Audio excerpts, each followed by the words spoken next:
looking for a grow light that won't let you down but will look stylish in your home, then Soltech Solutions is your solution.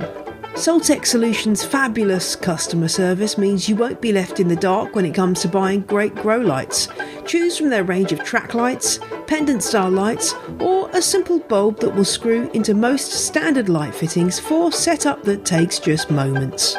Check out Soltech Solutions' range of lights now at soltechsolutions.com and get 15% off with the code ONTheLedge. That's soltechsolutions.com and enter code ONTheLedge for 15% off now.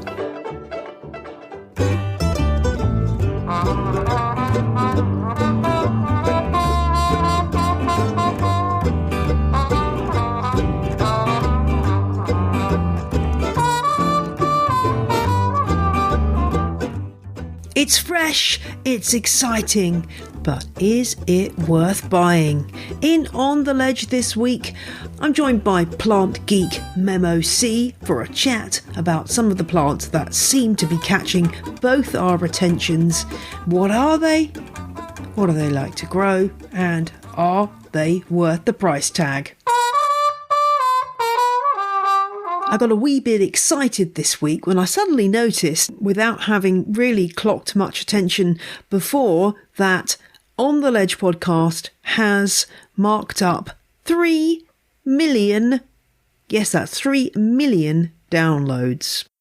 Actually, I think it's a little bit more than that because I did switch hosts in the first few months of the podcast. So, yes, it's kind of mind-blowing to think about episodes being downloaded more than 3 million times. But there you go. On the Ledge has been going for 5 years, more than 200 episodes.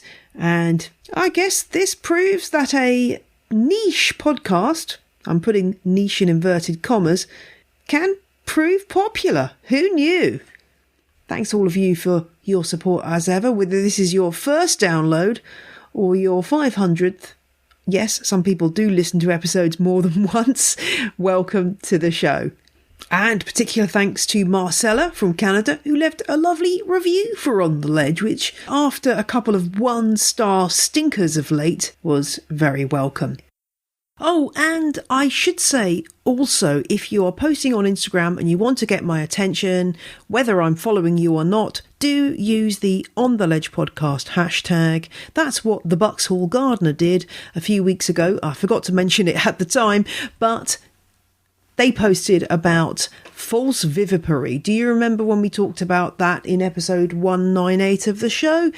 The condition where succulent and other flower heads start getting very confused and growing babies on them. I've put that in my stories today if you want to take a look at that. But yeah, that's how to get my attention if you've got something to post that you'd like me to see.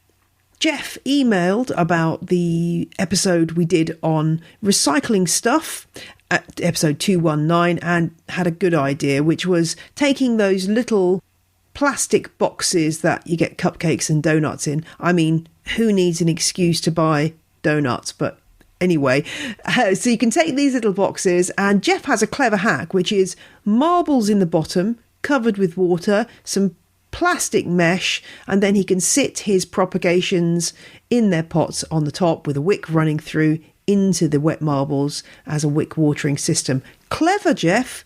Very clever. So keep sending in your hacks like that. I love to hear them, and that's certainly one which will be a good excuse for me to go out and buy some cupcakes this weekend.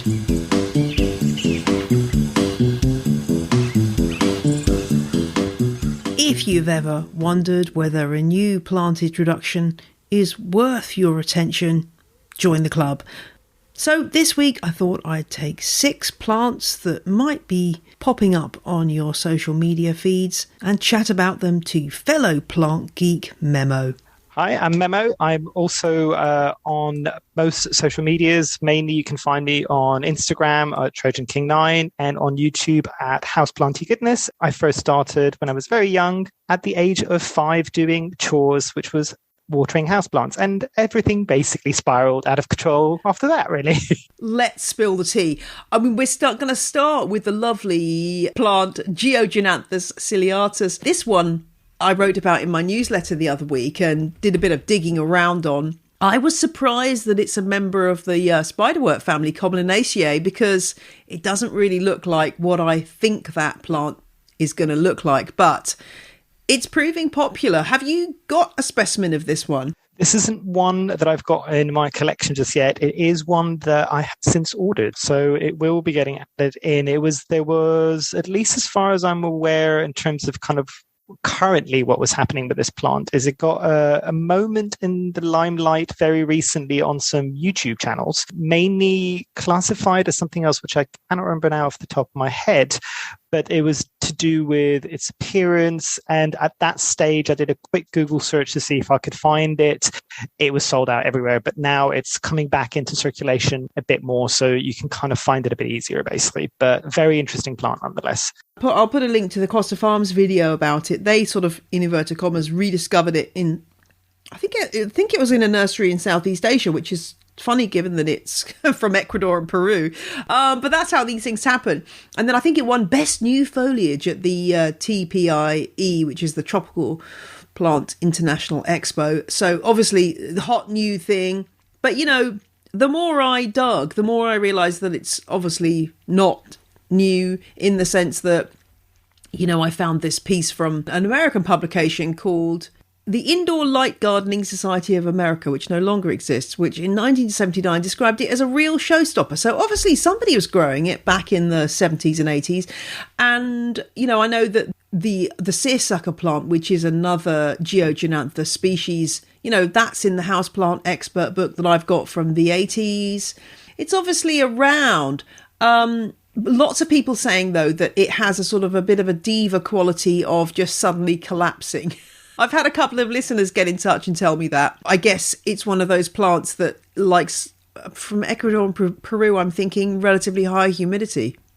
Yeah, no, 100%. Same thing when I was looking and doing my own research on this plant as well. It is one that, at least from what I could see, a lot of kind of the average houseplant owner tends to grow it in a terrarium because of that high humidity needs, essentially. The other thing as well that I've found with similar plants to this, because for some of the listeners who maybe don't know what it might look like, it's got very, very dark foliage, almost black foliage, actually. So it's a very, very dark green with usually a purple stripe that goes down the midrib of the leaf. And it is a plant that, again, based on the research that I've done on this, is more ground dwelling. So it probably would need a bit more of a soil mixture. It still needs to be an airy mixture because obviously it is a jungle plant. But because of that, and because it's so understory and it doesn't grow particularly tall either, you would imagine that the humidity that it would get right down at the jungle floor would be quite high. And also on top of that, the lighting needs probably are going to be a bit lower. So usually with most plants that tend to have those qualities, they can die quite easily unless you get it right quite quickly. It's not one I'm going to be adding to my collection. I'm going to be frank with you, because it just feels like it's another plant that is not going to suit my way of growing, conditions, time boundaries, etc. I also am not particularly fond of leaves with really, really dark colours. The Zamioculcas raven being another example. I just find that they just kind of fade into the background a bit, then they don't sort of pop for me. And so for me, it's not a plant that I'm leaping to own. But yeah, I think those very highly glossy dark leaves are drawing a lot of people in, that's for sure. Definitely. And I think based on what I can see as well with some of my community online as well, there's definitely a very specific market that tends to go for the darker foliage plants. And I class myself slightly in that because I was in my misspent youth as a bit of a goth. I tend to gravitate towards the darker plants, and there's a small community that are very similar. They're just like, oh, black, yes. I also interestingly found some stuff out about traditional medicinal uses for this plant, which is really interesting. And, a variety of different uses. Some of the indigenous people in Ecuador and Peru, which, as always is the case, various things depending on which particular people you're working with. But, it's joints. I think there were a lot of sort of references to joints, treatment for joints, and also parasites. Don't try this at home, folks. This is not something I am endorsing, but it's interesting to see. And I think also I also read something about its use as a treatment for headaches. So it's obviously a plant that was known to the indigenous people of that area. It's quite interesting when you get that one plant that we don't see very often, at least here in the UK. I think it's a bit more popular in the US, is something called the pregnant onion. And when I added that to the collection, it's got very succulent leaves, almost the same level as an aloe vera. But from my research, a lot of the indigenous tribes are using that for bites. So the sap from the leaves, they were using it for bites. And I can confirm, again, do not try this at home, but I tried it and it works wonders for mosquito bites. Oh, okay. Interesting. Again, yes, health warning. Do not take this podcast as offering any health advice. We do not claim any responsibility for your fate after you try out any of these things. So I think it's an interesting one. I mean, Costa Farms are probably churning this plant out in great numbers. Numbers, I would imagine, but yeah. I wonder how many of them are going to last particularly long. I mean, it kind of reminds me of the whole, Calathea thing, people picking the Calathea plant up in the big box DIY store. Will there be many left that last more than a few months? I think probably not. Probably not. But again, a beautiful plant. If you've got experience of caring for tropical South American plants, you'll probably be fine with it. Definitely, yeah. I'm gonna stick to my faithfuls. But I suppose the other thing is, it's quite like, if you are going to find a terrarium for that, it's not a small plant. No, it isn't. No, it's got, like, the leaves look about the size of a sort of a saucer, small saucer size. So you're going to have a big terrarium to pull that off. But I know lots of listeners have got huge terrariums, so they'll be fine. Huge terrariums and big cloches as well, big glass cloches as well. Yeah, exactly. Yeah. I mean, it would look really cool like that, displayed under a cloche or something. That could be awesome. Still not going to try it. No, right, let's move on. I mean, I've got mine coming, but yeah. Well, no, I'm looking at pictures of your conservatory, and, like, you've got loads of plants that I just wouldn't be part of my collection, because I ain't got the time. No, I haven't got the energy. I haven't got the humidity, all these factors coming in that have plus also, like, I'm sure you feel the same, that there's certain plants that just do it for you and perhaps don't do it for me. I mean, I was doing an interview for the show about Syningias last night, and I was just looking at these pictures of these incredibly over-the-top Syningia speciosa flowers and just thinking, yeah, I'm going to get some of those. I'm sure lots of people would be like, Jane, you're mad. They're horrible. But there you go. Yeah, each their own. Exactly. Let's move on to Alocasia Jaclyn. Now, this one has got a bit of a mess surrounding it, hasn't it? The name Jaclyn comes from a woman in Indonesia who found this plant and gave it that name. And there is some controversy about how the plant was obtained, whether it was taken from the wild and so on. But I haven't seen any positive proof either way on that. But there seems to be lots of references to this plant actually being called deerhorn alocasia and, being found in the mid-2000s, but at that point not really taking off as much as it is now. But, again, it's the old saw of there's nothing really new out there, I guess. Alocasia Jaclyn is definitely one of those plants that has had a lot of chatter online within communities in the last few months anyway, because there's people kind of saying, like what you were saying, it's interesting because you mentioned it as a deerhorn alocasia, and I think I saw that people were saying that it was the Alocasia portei, probably mispronouncing that entirely, but I don't know if it's the same, and the deerhorn one is the kind of more common name. But the challenging thing with trying to definitely ensure that something is a different plant and isn't, for instance, in this case, the Alocasia portei, it would be to look at things like the inflorescences. And that's what's scientists have been doing for a long time now. I know some scientists are starting to look at genetic testing for some plants to see if they are actually different or if they're the same plant. But the big consensus online yet is that it can't be proven yet that this is a different plant, or even if it is the same plant, because the inflorescence of an Alocasia Jaclyn, at least as far as I could see, hasn't been seen yet and hasn't been compared. It's one of those plants that is quite arresting. I mean, like many alocasias, has beautiful patterning on it. It's got this elegant shape, which is kind of a bit like a deer horn, rather than being a heart shape or anything. It's quite a refined leaf, and you've got this amazing reticulated leaf veins, and it's stunning. And I can see why it's become very popular. I guess, as you say, it'll take DNA analysis and examination of the inflorescence to really pin down what's going on here. I mean, I guess the good thing is now that it's been widely tissue cultured, nobody needs to take it from the wild anymore, because it's now widely available. I've seen it in plant shops. Hopefully that means that it won't be taken from the wild anymore. This is not the landscape that I'd imagine an alocasia growing in, but I read that it grows in dry, grassy savanna. Oh, wow. Can that be right?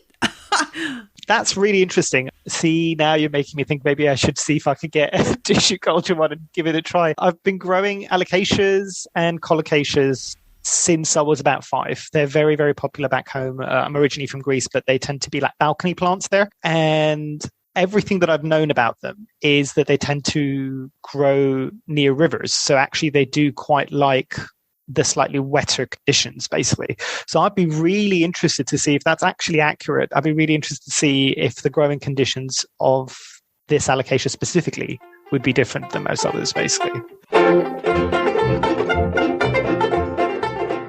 I'll be back with my chat with Memo after this message. Sproutle is on a mission to transform the way we think about gardening, sparking off a lifelong love affair with plants.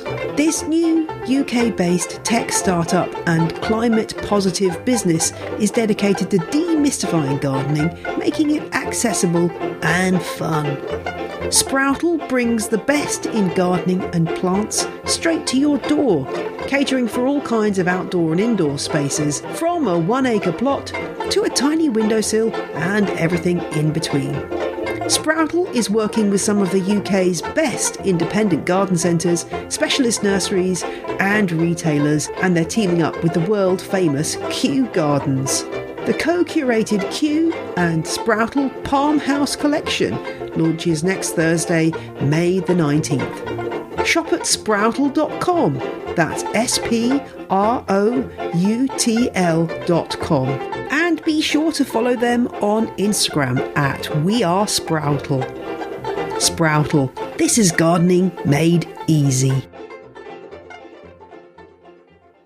Let's have a look at the Scindapsus next, which, again, not a species I grow. I admire them from a distance. This new one, Moonlight, what do we know? So the Scindapsus trebui Moonlight has been around, and again, this is probably one that has been around for much longer than just now. Again, I actually, since listening to your podcast for years now, I'm one of the people that managed to get a hold of the houseplant expert.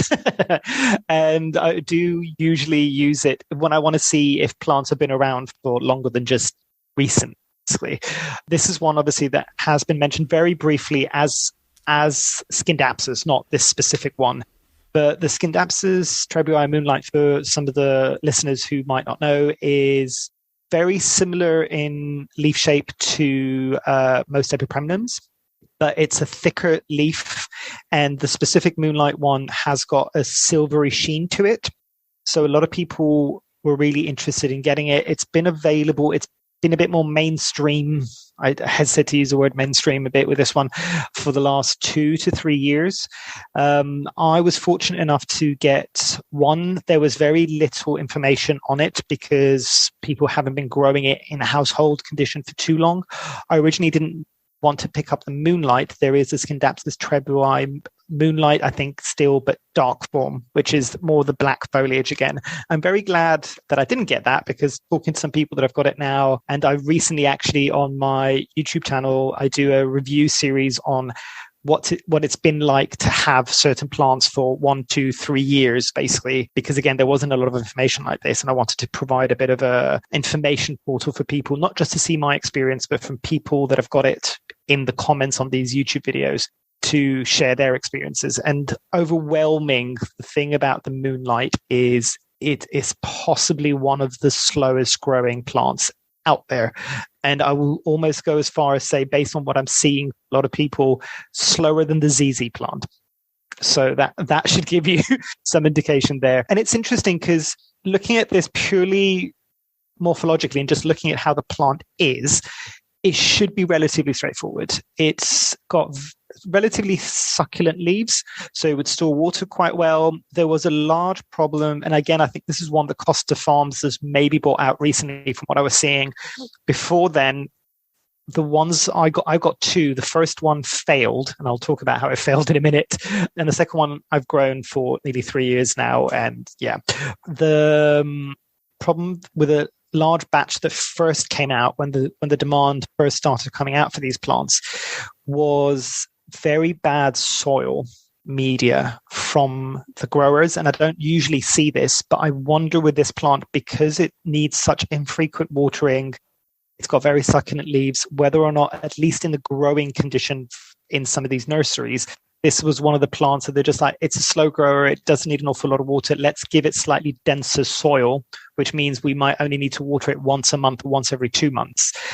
Problem with this, when it came to most people's household conditions, which aren't ideal, there was a large batch of these that rotted straight out of the box, essentially. And I remember having conversations with some houseplant collectors when they were first getting theirs after I had my experience with mine, which did exactly that. It rotted out because I did all the right things. I left it to acclimate before stressing it any further, but the soil just wouldn't dry, and eventually it rotted out, basically. And everybody that I spoke to got very, very nervous when I was just like, if you've just bought it now, take it out of the soil as soon as you bring it home and put it in a soil mix, an arid soil mix or something airy that you trust and you've used before. And I can almost say 100% of the people that did that had success, and almost 100% of the people that didn't do that ended up with root rot and had to buy again, basically.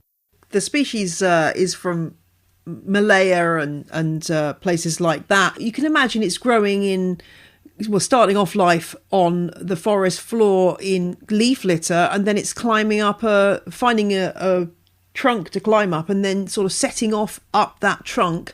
And you can imagine that the soil it's in is going to be pretty free draining, but also sort of rich in leaf litter. So I guess we've got to try to emulate that kind of substrate to have success.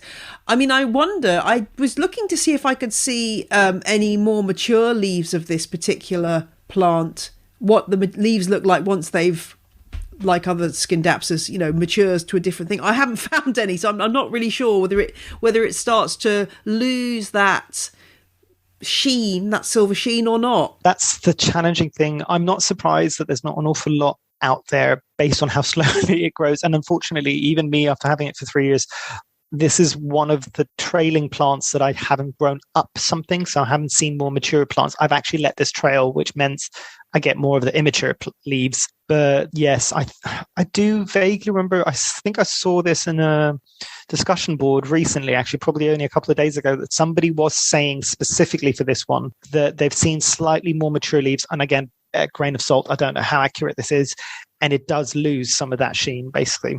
I mean, that would follow. I mean, every mature Scindapsus leaf I've ever seen, in a photograph, has been way more green than the immature leaf. So that would perfectly make sense. And I imagine that again, guesswork here, but I imagine that that's variegation, blister variegation, or whatever it is. I think it's usually blister variegation in Scindapsus, where you've got a air pocket under the surface that's reflecting light, as opposed to a variation in the amount of chlorophyll pigment in the leaf.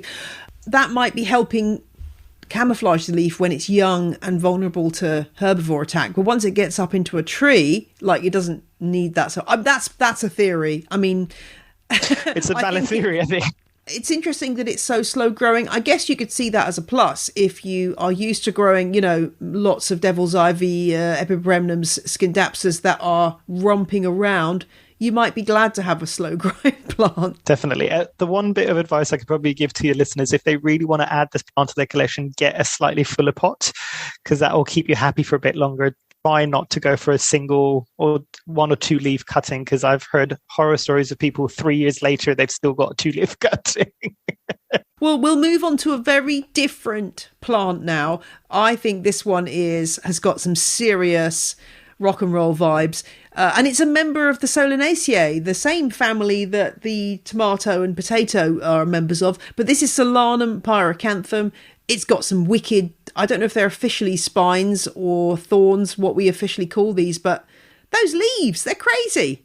They're a plant that I would hope more people would get exposed to, because I don't think it gets enough press, so to speak, because it is very different and unusual. There are a few people that are growing this. I'm very fortunate where I'm based in the UK. We've actually got quite a few of some of the bigger growers for tropical plants for the UK based here, and I'm quite good friends with a lot of them here. And one of those companies mentioned that they had this plant, put a picture on. I instantly fell in love because it looks very different. And again, just for your listeners, it's got kind of almost serration on the leaves. The leaves, it doesn't always come out across particularly well in a picture, but they're slightly fuzzy. There's a slight bit of pubescence on it as well, slightly silvery. But on these very soft, velvety leaves, there are, like you said, like potentially thorns or spines that come off top of the leaf and the bottom of the leaf along the midrib. And the spikes and the spines themselves go from a red, very deep red color to a yellow at the very tip. And I'll show some of my Greek background in here. Pirocanthum or Pirocantham basically would translate to fire thorns. And actually, if you look at some of these pictures and you look at the thorns, the coloration almost looks like a bit of a flame. So a definitely very interesting plant. And I've owned this and I've had this in my collection for nearly 3 years now. And I can confirm, and this might be an interesting one for some people, this can survive the winter in an unheated greenhouse in the UK. It won't be particularly happy with you, but it will come back in the summer. My one kind of lost about 60 to 70% of its leaves over the winter, obviously really pulled back on the watering in the winter, but it's now fully sprouting back up again. And you can definitely see the relationship to the tomato plant, because it does, after there's some, I can't remember now if the yellow or white little blooms that you get on there, and it does create little berries that look like tiny tomatoes. Definitely do not ingest those. It is quite poisonous, yeah. We have to remember that obviously the Solanaceae incorporates many of the nightshades, so yeah, take care. I think this is one of the many houseplants that's from, I think it's from Madagascar, which so many houseplants from Madagascar. That's a dream one day to go to Madagascar. Wouldn't that be amazing? One thing I did note that appealed to me was the fact that you can grow this from seed. Chiltern Seeds have got it in stock as I speak. This sounds like a fun experiment, even if I guess you could grow it even as an annual or a biennial. That's the one thing I did. I had a previous plant before and I let that one die out because I was trying to see if it would survive the winter outside in the UK. It didn't. The unheated greenhouse is the big secret there. The one thing I didn't do is take seeds from the berries, because I know a lot of people will do that. They'll use it as an annual, like you say, take the berries, take the seeds and just plant it out for the next year. And from what I have heard from people that have grown it from seed, it is particularly easy to grow from seed as well. I'm definitely going to be ordering some Devil's Thorn, also known as the porcupine tomato. I mean, who doesn't want to have a porcupine tomato? Now, I've got a confession about the next plant, Memo, Senecio bryanifolius. Now, I went to look at my Senecio bryanifolius and I'm going to have to beg you for a cutting swap, because I've managed to kill... This is an easy plant, and yet I've managed to kill my Senecio bryanifolius. I put it in a pot and it got I don't know what, it was doing absolutely great guns for ages, and then I put some outside in the greenhouse and it obviously got too cold, and then the other bit got hidden behind something else and I thought it was okay, but it's dead. So, well, I mean, I'm sure I've got something that I can swap with you, but I know that your plant is lush and lovely because I've just got a beautiful picture of it in front of me. I find that ivy, Heterohelix, is rubbish for growing indoors in the UK, but there's so many lovely ivy substitutes like this plant. Tell me about why you like this bryony leaved ivy. So it's a very interesting one. And again, this is a plant that I got as a substitute for another one that I was looking for, actually, which I think you may have got, which is the Senecio macroglossus, which does have the kind of more triangular leaves. I can see how that one looks a bit like an ivy. I actually like it for its leaf structure because very rarely do you see plants with triangular leaves. But this one, it's relatively easy to find, actually. I found it in a local garden centre. I'd seen it the year before, but it comes like a lot of plants in garden centres, they come out in waves. So I was fortunate last year to find it again.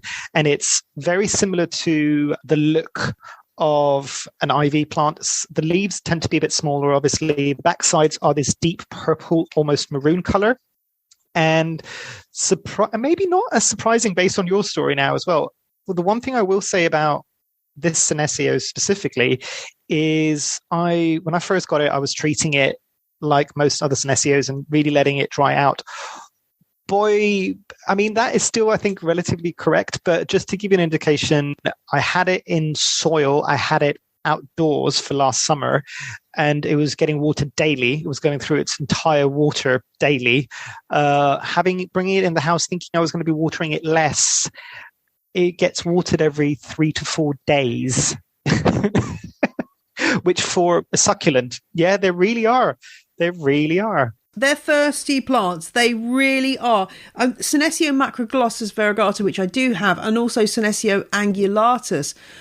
They're really thirsty plants. I originally sort of started out with these plants being, giving them cactus and succulent substrate and watering them very meanly, as I normally do with those plants, and it was a disaster. And I think that's a lesson I still need to kind of keep drumming into my head, that they need a lot of water. The angulatus I've currently got outside, actually, another sort of shrubby ivy-like plant, which I think is invasive in quite a lot of places because in Australia, because it is quite so. Not in my garden probably, because it would die off in the winter, but they're definitely worth looking at, these ivy-like Senecios. But yeah, you mustn't make the mistake of thinking they don't like a lot of water. And in fact, my macroglossus now I've got in a sort of a wick watering system just to make sure it gets enough water, and it's growing great now. But yeah, they're thirsty. They're very, very thirsty. And also just to touch on what you were just talking about there, they are also a lot easier than the Heterohelix to grow indoors, because with most common ivies, spider mites as I twitch. Yeah, the spider mites tend to love that plant more than anything else. So, but with this specific Senecio, very little pest pressures, at least in my experience. Yeah, I agree. I think if you can get the watering right, I think you'll be absolutely fine with this plant. But it's just, and what really I love about it is the backs of those leaves. I've never seen a leaf back that is quite so dramatically. It's almost violet. It's really bright in good light. It's amazing. And I know you've got yours displayed on a lovely sort of splayed trellis, and you could use it in that way, almost like to cover a big area if you wanted to. 100%. And it can still trail as well. But yeah, I've got it growing up. I tend to grow most of my trailers up if I can. I agree. Otherwise, it turns into, I mean, I end up pulling things over because things sort of trail into your hair and get, pretty much. Good. Now, our final species is going to another family, the pepper family, Piper sylvaticum. Now, this again is a bit of an oldie in my book. I definitely remember seeing this in vintage houseplant books from my childhood, but not really very common until recently. Yeah, no, definitely. It's one that has started coming into the market in the last 2 or 3 years. There's a more difficult one to find, which I think is Piper Crocatin or Crocatin. I'm probably mispronouncing that, but I think with that one definitely needs terrarium conditions from what I've seen. It needs very high humidity. I can't talk about it from experience, but with the Sylvaticum, which I do own, similar to you, I'd seen that it's been around for a while when I was looking at some more vintage kind of houseplant books, but there was very little, and it's really interesting to see that difference between what was in books and what is online, which is the kind of place that most people will go to now to do their research for their plants. There was very little written at all about the Piper Sylvaticum specifically. There was a bit more about the Crocatin one, but not the Sylvaticum online. And I remember the response I got when I did a YouTube video on this a while back. And the only reason why I did it is, right, this is what I'm doing with this based on what I'm seeing morphologically from the plant, because I can't find any information. Can anybody agree with me with this? And I got such good feedback from that, because a lot of people were saying, your video is the only thing we could find back then. I think there's probably more now, but very interesting plant. The fact that it's part of the pepper family was quite an interesting thing when I found that out as well. The way that it grows, and this did worry a few people that I was talking to, it does get extra floral nectaries on the back of the leaves, but they also turn black really quickly. They kind of slightly oxidize. I don't know what is specifically in this plant's extrafloral nectaries, but it looks like it could be pests. So there's a lot of people going, oh my God, it's covered in pests. And I'm just like, double check it, run your finger over it. And if it's got a slightly sugary texture, that kind of graininess, it's probably just the extrafloral nectaries that are on the back of that, basically. Interestingly, with this one, it can kind of display anthocyanins quite quickly as well. So if you give it a lot of light, usually in the summer you get this with this plant. So it's got very silvery leaves, but in the summer that silveriness is still there, but it gets a pink blush, which is the most beautiful thing ever. It's so unusual. You don't tend to get silvery plants blushing. This is one that does. The extrafloral nectary thing, I guess we should just explain what that means. It's basically a nectar producing part of the plant that isn't on the flower.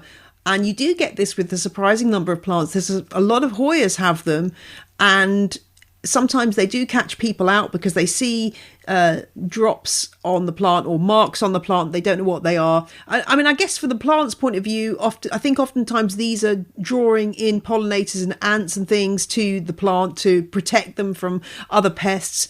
I mean, there's a whole podcast episode in extrafloral nectaries. I should do that for my botany series, but they are quite common, aren't they? And as you say, they can turn up in different ways and catch people out thinking that they've got some kind of major problem. I don't know about you. Just a side note here. I feel like I really want to get a t-shirt printed that just says, buy a hand lens.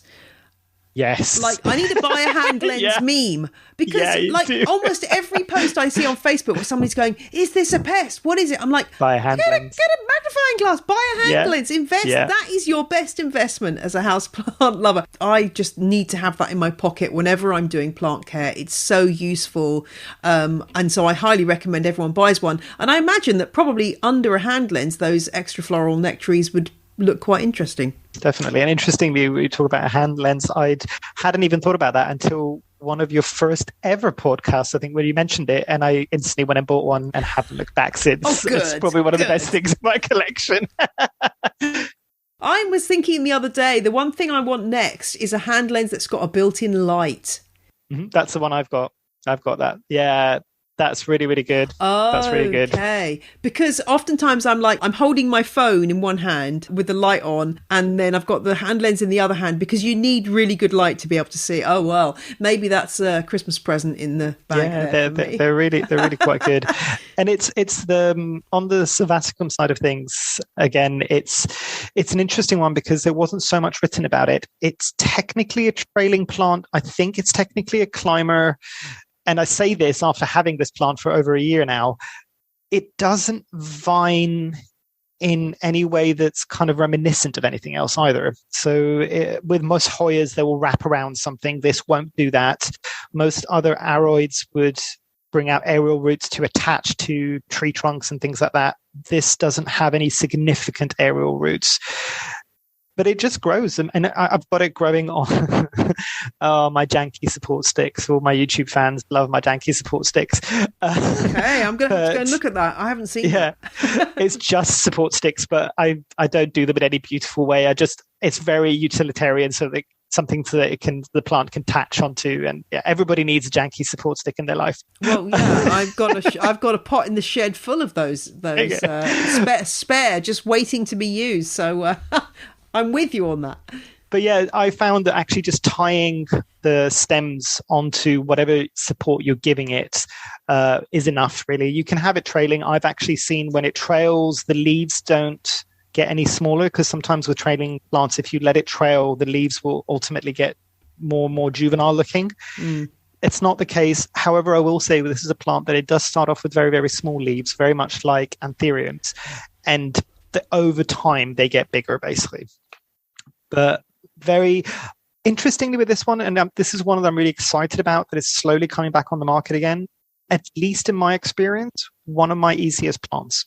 I know the other pipers aren't necessarily, but the Sylvaticum, at least in my experience, has been one of the easiest plants. The one thing I will say that's not mentioned enough online, it likes to not fully dry out. It doesn't like boggy soil, but it likes to not fully dry out. It doesn't particularly like going fully dry. Well, do we know where this one's from? From what I was looking at, I couldn't find a specific location. I don't think when I was looking at it, I would imagine. I've just hit Google and I'm on the Kew Plants of the World online, and it's telling me that it's Bangladesh and East Himalaya, which I didn't know. So there you go. And I guess that makes sense in that it's kind of probably maybe at high elevations. I'll have to do some more research into this, and so therefore it doesn't need to be overly hot. Yeah, it's been okay with temperatures. Even my conservatory tends to get quite cool in the winter, and it doesn't have any issue with that. It also, the location doesn't surprise me, because again, don't quote me on this, but I'm pretty sure that's the region of the world where most peppercorns come from as well. So it would make sense that it would grow around the same region, basically. Yes, it is. Yeah, you're right. You're absolutely right. Yeah. Well, I hope that that's given people a little hint as to which of those plants might be worth adding to their collection. Which of these would you kind of take to your desert island? I would probably go with the Solanum, actually. Okay. I think for me, it would probably have to be the Senecio, although if I end up growing the Piper, it may well take over. And let's see what's coming up next. Is there any other thing else that we haven't mentioned? Any other plant species that maybe you can briefly just say, look out for this? Oh, there is one, but I cannot remember the Latin name for it currently. And this is more fond memories from my childhood, which is something I'm growing as a houseplant. It can also be grown as a bit of a bonsai, which is the Mastic Plant. Oh, I think I saw your video on this. It's a very interesting plant that not a lot of people know about. It grows full size. It will grow in certain places of the Med, so it's also slowly dying out because there's been too many bushfires in its natural environment, and it takes a very long time to get it mature enough. It grows a bit. It looks a bit like a gnarly olive tree. There's a very thick, clear sap that comes out. It creates this resin called mastic. And for anybody out there that has had baklavas or anything that's very kind of syrupy, Middle Eastern-y type desserts, and they can't place a flavor that's slightly floral, it's that resin, basically. But I can confirm it also makes a very forgiving houseplant that needs an awful lot of light. I can almost see if I can find the scientific name and send it to you after this. I've just actually looked it up. It's Pistacia lentiscus. Yeah, now you've got me craving baklava, which is okay. But that's interesting. I'd never thought of that as a houseplant. I'm going to go away and look at that right now. Is it available at all in the UK or in the US, do you know? I think so, yes, because one of my viewers on YouTube did mention that they do landscaping in Vegas, of all places, and they grow this as a topiary plant outside. So I'm assuming there's some bits of the US that you could probably get it. In the UK, I got it from a local plant shop, so I'm assuming it can become available. I just saw that it was a mastic plant and just went, oh my God, I'd never thought I'd own one of these. Yes, I'll take it and use it. But I'm assuming, yes, it's probably not one that you'll see very often, if that makes sense. Okay. Well, and lovely to have a nostalgic sort of memory from your childhood. That's great. It's been fun. Thank you so much for joining me, Memo. Thanks for your time. Thanks to Memo, and if you want to see pictures and more information about all of these 6 plants, check out the show notes at janeperrone.com. That's all for this week's show. Until next Friday, I give you permission to be confident about yourself. See you next Friday. Bye.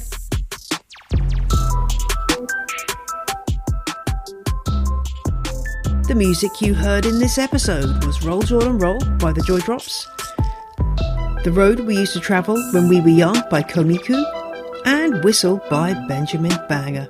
All tracks are licensed under Creative Commons. Visit the show notes for details.